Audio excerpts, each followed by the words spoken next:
Павлодарской области определили учреждение, которое лучше всего оказывает услуги на государственном языке. В региональном конкурсе участвовали 5 команд, которые соревновались в нескольких этапах. А проводится он ежегодно в честь Дня языков. Главная его цель – повысить интерес к казахскому языку и расширить сферу его использования.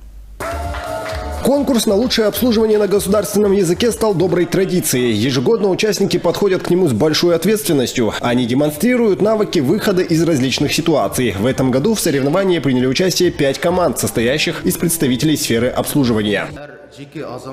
Каждый гражданин имеет право на получение услуг на том языке, на котором он хочет, будь то ЦОН, Казпочта или любое другое учреждение. Если человек хочет получить услугу на государственном языке, это его законное право, и сотрудник, обслуживающий его, обязан предоставить эту услугу на казахском языке. Разъяснение этой нормы является основной целью нашего конкурса.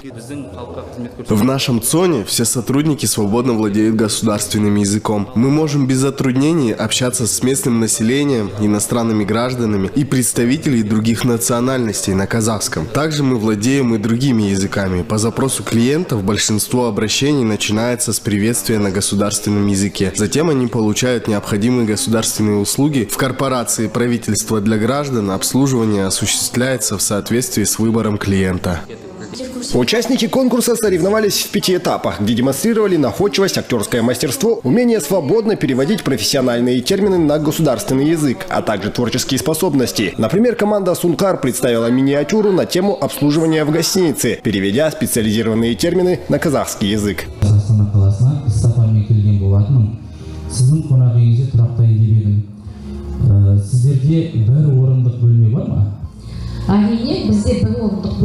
По итогам конкурса на лучшее обслуживание на государственном языке команда «Сункар» была признана победителем. Призерам и лауреатам специальных номинаций были вручены дипломы и денежные сертификаты. Азамат Айтхадин, Александр Колесников, телекомпания «Ирбис».